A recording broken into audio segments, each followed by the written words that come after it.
Hello दोस्तों, स्वागत है आपका अपने चैनल मस्ट स्टडी सपोर्ट में। दोस्तों, आज की वीडियो में प्रॉफिट लॉस यानी लाभ और हानि से आरआरबी एनटीपीसी ग्रुप डी में जो भी प्रीवियस ईयर में क्वेश्चन पूछे गए हैं उनको हल करेंगे। ठीक है, तो चलिए देखते हैं। देखिए, पहला क्वेश्चन क्या कह रहा है। कह रहा है एक वस्तु का 8% तथा 12% लाभ के आधार पर 3 रुपए का अंतर है, तो दोनों के विक्रय मूल्यों का अनुपात क्या होगा। तो हमसे क्या पूछ रहा है, विक्रय मूल्यों का अनुपात। ठीक है, तो देखिए इस क्वेश्चन को दो तरीके से लगा सकते हैं। पहले इसका बेसिक मेथड देख लीजिए। देखिए, कह रहा है कि वस्तु पर 8% तथा 12% का क्या हो रहा है, दोनों पर लाभ हो रहा है और उनका अंतर कितना दिए है, 3 रुपए। ठीक है, देखिए लाभ लाभ दिए तो क्या कर देंगे, हम दोनों को घटा देंगे। 12% और हम 8% को घटा देंगे, कितना आ गया हमारा 4%। और इसी 4% की वैल्यू कितनी दिए है, 3 रुपए। ठीक है, दोनों का अंतर कितना दिए, 3 रुपए। तो 4% की वैल्यू कितनी है, 3 रुपए। तो 1% की वैल्यू कितनी आ जाएगी हमारी, 3/4। अब देखिए, किसी भी वस्तु का सीपी हमेशा क्या होता है अपने आप में, 100%। क्या होता है अपने आप में, 100%। अब 1% की वैल्यू 3/4 है, तो 100% की वैल्यू कितनी हो जाएगी, 100% की वैल्यू कितनी हो जाएगी, 3/4 गुणे 100। ठीक है, अब इसको हल कर लीजिए। 4 से काटेंगे कितना आ जाएगा, 25 चौको 100, 25 तिया 75। तो 100% की वैल्यू कितनी आ गई हमारी, 75। ठीक है, सॉरी 75। ठीक, अब देखिए हमारा सीपी कितना आ गया, 75। अब हमसे क्या कह रहा था, दोनों के विक्रय मूल्यों का अनुपात क्या होगा। ठीक है, क्रय मूल्य हमारा 75, एक पर हमको हुआ है 8% का लाभ, मतलब 100% क्रय मूल्य था, 8% का लाभ हुआ, तो विक्रय मूल्य कितना हो गया, 108%। तो हम 75 का 108% सीधा डायरेक्ट निकाल लेंगे। ठीक है, 108%। और दूसरे पर क्या हुआ है, 12% का लाभ दूसरे विक्रय मूल्य पर, तो हम 75 का 112% निकाल लेंगे। और हमसे पूछा है इन दोनों का अनुपात। ठीक है, तो काट दीजिए, परसेंटेज से परसेंटेज कट जाएगा और 75 से 75 कट जाएगा। अब ये देखिए 4 से कट जाएगा, ये 4 दूनी के 8, 4 7 28 अनुपाते 4 दूनी के 8, 4 8 32। तो हमारा दोनों विक्रय मूल्य का अनुपात कितना आ गया, 27 अनुपाते 28। ये क्या हो जाएगा हमारा आंसर। तो कौन सा कल सही है, ए नंबर।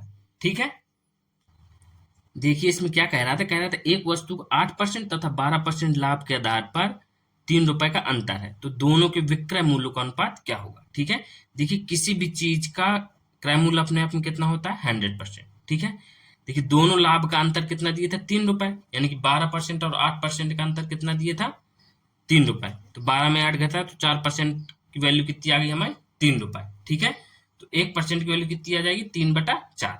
अब हम इसकी सहायता से क्रय मूल्य निकाल लेंगे। 1% की वैल्यू 3/4, तो 100% की वैल्यू कितनी आएगी, 75। ठीक है, अब हमसे क्या कह रहा था, विक्रय मूल्यों का अनुपात। ठीक है, तो एक वस्तु को 8% के लाभ पर बेचा गया है, तो उसका विक्रय मूल्य कितना हो जाएगा, 108%।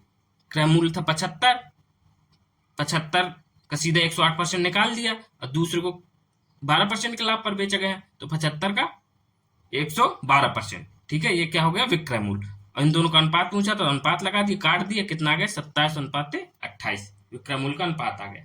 ठीक है, अब देखिए एग्जाम में कैसे डायरेक्ट करना है आपको, देख लीजिए। देखिए क्रय मूल्य अपने आप में हमेशा कितना होता है, 100%।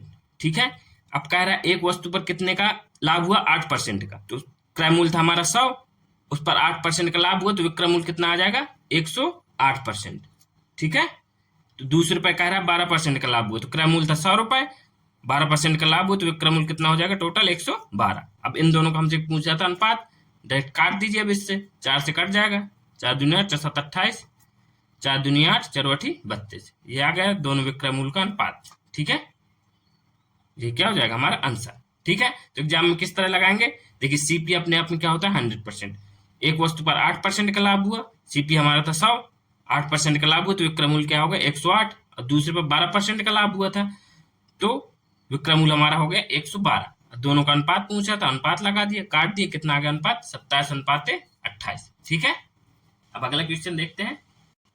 देखिए इसमें क्या कह रहा है, एक वस्तु के विक्रय मूल्य में 8% तथा 16% के लाभ पर 3 रुपए का अंतर है, तो दोनों विक्रय मूल्यों का अनुपात क्या होगा।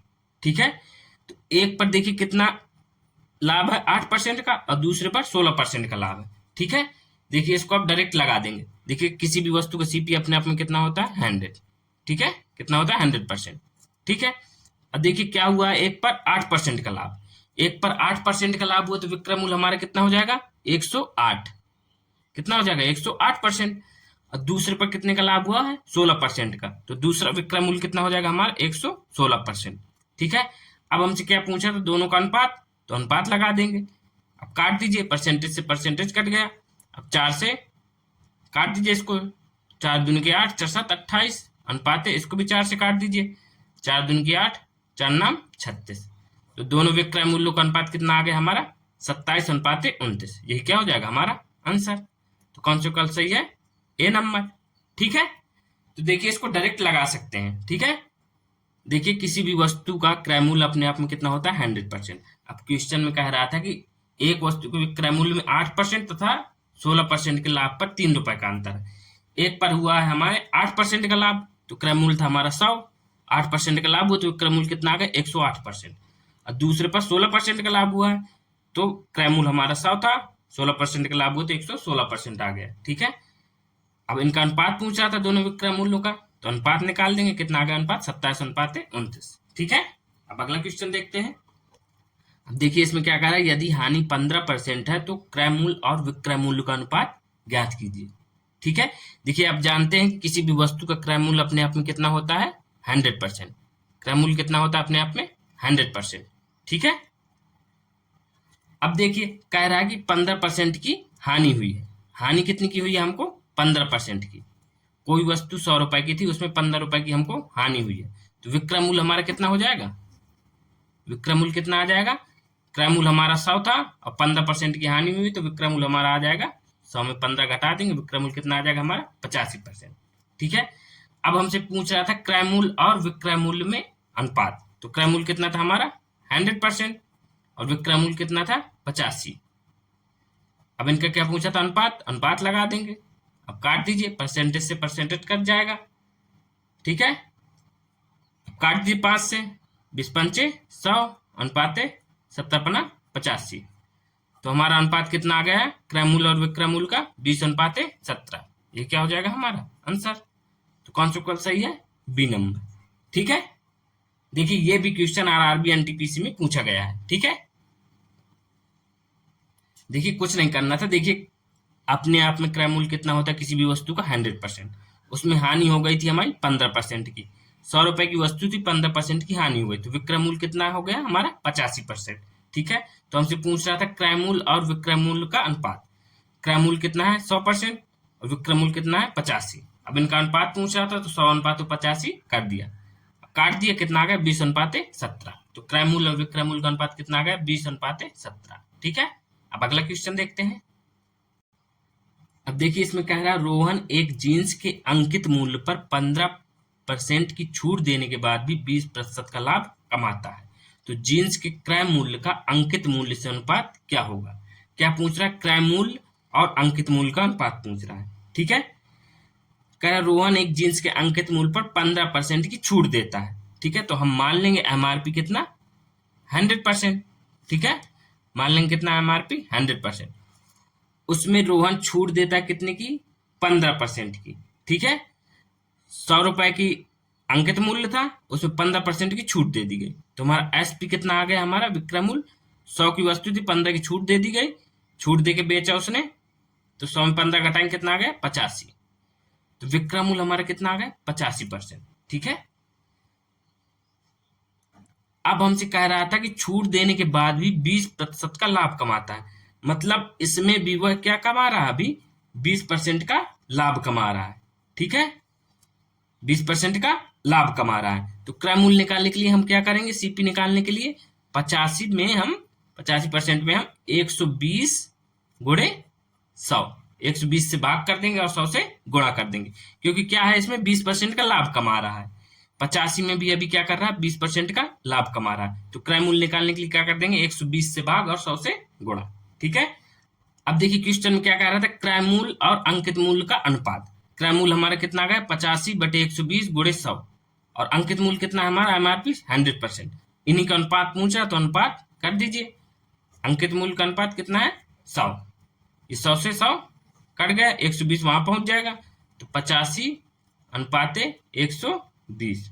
ठीक है, अब काट दीजिए इसको, किससे काटेंगे 5 से काट दीजिए, 70 पना 85 अनुपाते 5 दूनी 10, 5 को 20, तो क्रयमूल और अंकित मूल का अनुपात कितना आ गया 70 अनुपाते 24।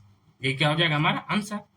कौन सा उत्तर सही है, ए नंबर। ठीक है, देखिए क्या कह रहा था, कह रहा था रोहन एक जींस के अंकित मूल पर 15% की छूट देने के बाद भी 20% का लाभ कमाता है। हमने मान लिया अंकित मूल 100% और उसमें 15% की छूट देता है, तो एमआरपी में 15% की छूट दी तो बेचा कितने की 85% की, इसमें में भी वह 20% का लाभ कमा रहा है।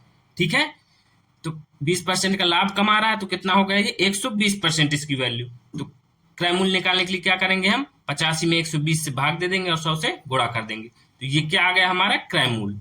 ठीक है, अब हमसे क्या कह रहा था, क्रय मूल्य और अंकित मूल्य का अनुपात। ठीक है, तो क्रय मूल्य ये हो गया, अंकित मूल्य कितना है ये 100%, इसका अनुपात निकाल दिया, कितना आ गया हमारा 70 अनुपाते 24। ठीक है, ये क्या हो जाएगा हमारा आंसर। अब अगला क्वेश्चन देखते हैं।